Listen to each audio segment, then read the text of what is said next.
बहुत दिन हो गया है घर पे दिया नहीं घी का जलाया। अपनी सासू माँ से मुंह से इस तरह की बात सुनते ही रचना भाभी बोली, छोड़िए मम्मी, यह तांत्रिक लोगों से मुझे विश्वास नहीं है। आप इस मॉडर्न युग में रहकर तंत्र मंत्र बात कर रही हैं, यह कुछ काम की नहीं है। अपने आप को साहस देते हुए रचना भाभी बोली, मैं ही छत पर जाऊंगी और फूल तोड़कर लाऊंगी, आप चिंता मत कीजिए। मम्मी, छत पर जाना सही होगा कि नहीं होगा, इस तरह सोचते सोचते रचना भाभी जाकर छत पर हाजिर हुई। रचना भाभी इधर उधर देखने लगी। बहुत दिन हो गए छत पर नहीं आए, पेड़ पौधे जैसे सूख गए हों। जैसे सारे पेड़ पौधे रचना भाभी को दुखी होकर देखने लगे। सिर्फ एक बूंद पानी के लिए उन पेड़ पौधों ने तड़प रहा हो। रचना भाभी को दया आ गई। वह तुरंत नल खोलकर पाइप के जरिए पेड़ पौधे को पानी देने लगी। डर के मारे पानी देते वक्त इधर उधर देखने भी लगी थी और मन ही मन सोचने लगी, तुरंत पानी देने के बाद फूल तो लेकर नीचे उतर जाऊंगी। उतनी ही देर में उनकी नज़र में आया कि छत के घर का दरवाज़ा बंद नहीं है। उस दिन डर के मारे जल्दी से नीचे उतर गई थी। कबूतर सारे घर के अंदर घुसकर इधर उधर घूम रहे थे। मल त्याग किया और रचना भाभी घर की ओर कमरे की देखते हुए सोचने लगे, आज दोपहर को आकर छत की कमरे की सफाई करनी पड़ेगी। अब रचना भाभी को देखकर लग रहा है कि उनके मन में थोड़ा साहस हुआ है। तब तक कि रचना भाभी नीचे उतर गई। ऑफिस के घर लौटते वक्त संजय बगल वाली ऑटो से इस आंटी से उस तांत्रिक का पता और नंबर लेकर आएगा। दोपहर को रचना भाभी खाना खाने के बाद छत पर गई। कुछ देर तक छत पर पेड़ पौधे को देखने लगी। छत के कमरे में गई और छत के कमरे की सफाई करने लगी। उतनी देर किया हुआ पता नहीं, भाभी की सर दुखने लगी। भाभी धीरे धीरे अचेतन होने लगी और खटिया पर सो गई। जैसे कोई आकर दरवाज़ा खटखटा रहा है। भाभी अपनी आँख से कुछ देख नहीं पा रही थी। जैसे लग रहा था कि कोई उनके शरीर पर हाथ घुमा रहा है। उस सिरहाने जगाने वाले अनुभव से भाभी कामुक होने लगी, जैसे कोई उनकी अंग में आग डाल रहा है। अब भाभी की सहन क्षमता से बाहर होने लगी, जैसे कोई उनके नग्न शरीर को चूम रहा है। वो उत्तेजित होने लगी, उनकी सांस तेज चलने लगे। खुद को वहाँ से हटा नहीं पा रही थी। किसी ने भाभी के शरीर के साथ सेक्स कर रहा है। इसके बाद भाभी को कुछ पता नहीं था। जब भाभी अपनी होश और आवाज़ में आई तब वो देखी कि नंगी बदन से खट पर सोई हुई है और उनकी बदन दुख रहा है। यह देखते ही भाभी फिर से सेंस हो गई और जब सेंस आया तब उन्हें हॉस्पिटल के बेड पर मिला। बगल में संजय बैठा हुआ था। संजय रचना भाभी को सहारा देने लगा। उसने कहा, तुम्हें कुछ नहीं होगा रचना, सब ठीक हो जाएगा, हम सब तुम्हारे साथ हैं, डॉक्टर तुम्हें देख रहे हैं। रचना भाभी अपनी होश में आते हुए देखकर डॉक्टर दौड़कर आया और साथ साथ इंस्पेक्टर अमरजीत सिंह, डॉक्टर रचना भाभी सब कुछ बताए। जब तक उनकी होश में थी तब तक की बात है। पुलिस अफसर भाभी की सारी बात सुनकर इस घटना की जांच के लिए संजय के घर पहुंचे। जांच पड़ताल शुरू हुआ। ऑफिसर छत के कोने कोने में जांच पड़ताल करने लगे, लेकिन उन्हें कुछ भी संदेहजनक नहीं मिला। छत के बगल में एक बड़ा सा आम के पेड़ था। उस आम के पेड़ पर सिर्फ एक कौवा बैठकर काँव काँव काँव काँव ऐसे बोल रहा था। पुलिस ऑफिसर बोले, कमरे का इधर उधर सब जगह जांच पड़ताल कर लिया, लेकिन ऐसा कुछ संदेहजनक नहीं मिला। सिर्फ छत के कोने पर कुछ मरा हुआ परिंदा मिला। उस मरा हुआ परिंदा को वहाँ से उठाकर नीचे उतारने वाले थे। तब ऑफिसर अचानक छत पर ही रुक गए। वहाँ कौवा जहाँ से बोल रहा था उस तरफ गए और वहाँ कहाँ झाँक कर देखने लगे। उन्हें वहाँ पे एक बहुत बड़ा आम का पेड़ मिला। छत तक उसका मोटे मोटे शाखा पहुँचा है।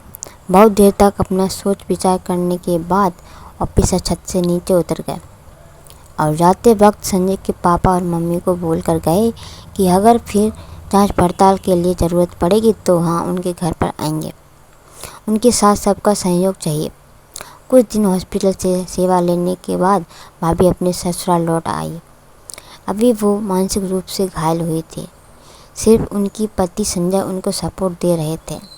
ऐसे कुछ दिन अपने घर में रहकर खुद को संभालने के लिए एक दिन पुलिस वाले को बोलकर दोनों शिमला घूमने के लिए गए।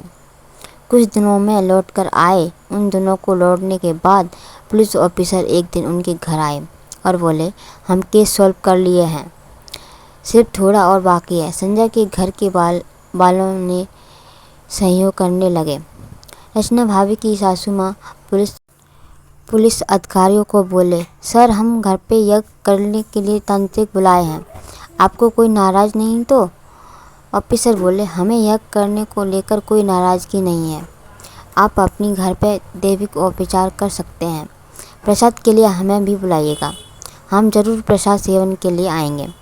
छत पे जितना कुछ है उस पर आप लोग छुएंगे नहीं और यज्ञ नीचे के कमरे में कीजिएगा। आज हम आते हैं, अगर कुछ संदेहजनक मिला तो हमें तुरंत इन्फॉर्मेशन दीजिएगा। कुछ दिन बाद संजय के पापा उस तांत्रिक के घर गए और घर में यज्ञ किया जाएगा।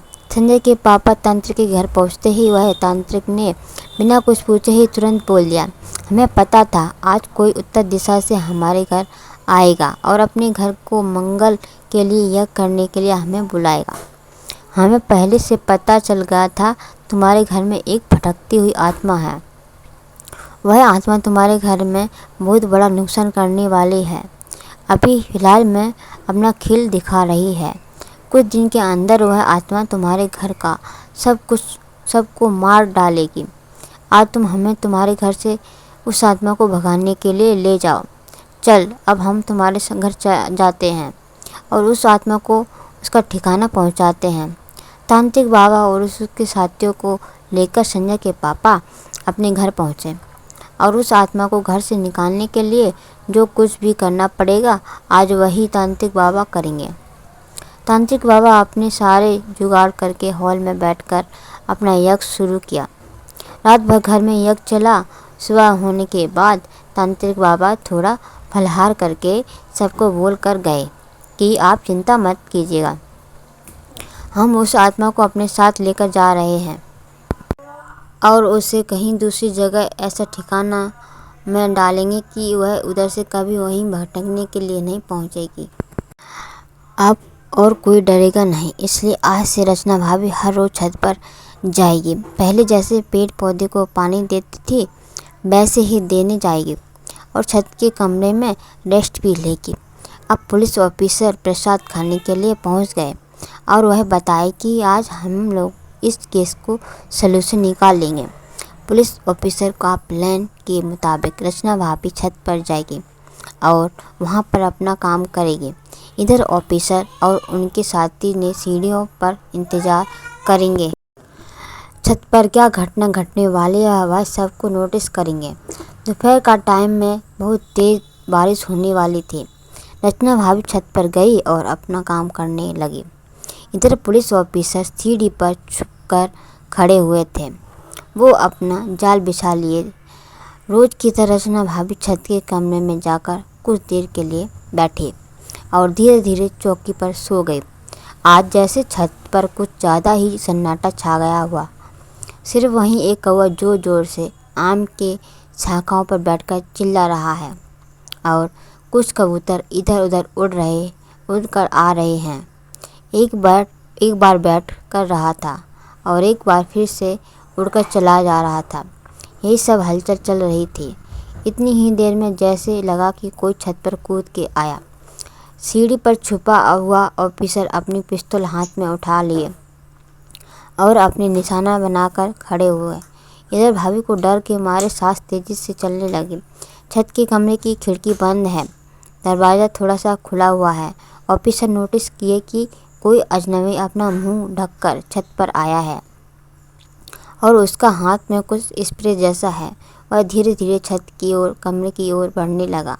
ऑफिसर और थोड़ा छुप कर और नोटिस करने लगे। जब तक वह अनजान चोर जैसा आदमी छत के कमरे में कुछ स्प्रे करने जाएगा उतनी ही देर में ऑफिसर उसको सर में पिस्तौल लगाकर बोलेंगे, हाथ ऊपर करो, नहीं तो हम तुम्हें गोली मार देंगे। अब वह अनजान आदमी भाग नहीं पाया। तुरंत हाथ ऊपर किए और उसका मुंह से कपड़ा हटा दिया।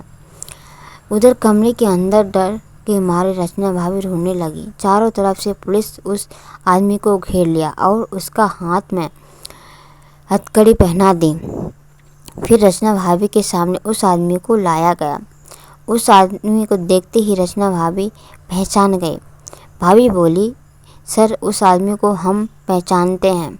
वह पहले हमारे साथ पढ़ता था कॉलेज में, बहुत मस्तानी करता था। इसके अत्याचार में हम कॉलेज की लड़कियां लोग डर के रहते थे, डरते हुए पढ़ने आते थे। मेरी कॉलेज में इसने मुझे प्रेम का प्रस्ताव दिया था। मैंने डर के मारे उस दिन उसे हाँ कर दिया था। सिर्फ हाँ बोलकर उस दिन हम अपने घर में चले आए। उसी दिन हमें कॉलेज में पढ़ाई करनी छोड़ दिया था।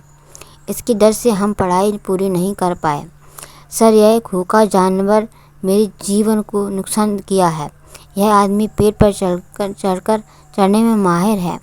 कॉलेज में जितना सारा नारियल का पेड़ है, उन सारे पेड़ पर चढ़कर नारियल तोड़कर खाता था। आप इसे छोड़िएगा नहीं, सज़ा ज़रूर दीजिएगा। उतनी ही देर में ऑफिसर के फ़ोन पे फ़ोन आए फॉरेंसिक लैब से। उस दिन की घटना में हमें क्लोरोफॉर्म मिला है, बाकी जांच चल रही है। फ़ोन पर ऑफिसर बोले, केस सॉल्व, आसामी अरेस्ट हुआ है। तब लैब से बोला, वाह सर वाह, आप खुशखबरी सुनाइए। घर की बगल में हुआ आम के पेड़ पर चढ़कर रचना भाभी को अकेलेपन की फ़ायदा उठाता था। पहले दिन पीछे से पकड़ कर गलत करने जा रहा था, लेकिन कुछ नहीं कर पाया, इसलिए भाभी को धकेल कर भाग गया। दूसरे दिन छत की कमरे की दरवाजे और खिड़की खुला हुआ था, इसलिए क्लोरोफॉर्म उतना काम नहीं किया। तब तुरंत भाग गया था। उस दिन दरवाजे खिड़की बंद थी, इसलिए क्लोरोफॉर्म से सेंसलग करके बनाया था। भाभी उस दिन प्यार को इनकार किए थे, इसलिए वो गुस्से में आकर रचना भाभी से बदला लिया। अभी जेल की चक्की पीस रहा है। आज भी रचना भाभी और संजय भैया के प्यार में कमी नहीं है। संजय भैया अपना मुंह कैसा बनाकर बैठे हैं। तभी भाभी पूछी, तुम्हें क्या हुआ संजय, मुंह लटका कर क्यों बैठे हो? संजय भैया बोले, बैठेंगे नहीं तो क्या, इतना दिन हो गया है। भाभी, वो बातें है। ये स्टोरी कैसी लगी प्लीज़ कमेंट करके बताइए। अगर अच्छी लगी तो लाइक कीजिए, और आप क्या सोचते हैं इस स्टोरी के बारे में प्लीज़ कमेंट करके बताइए। Thank you so much for watching and bye bye.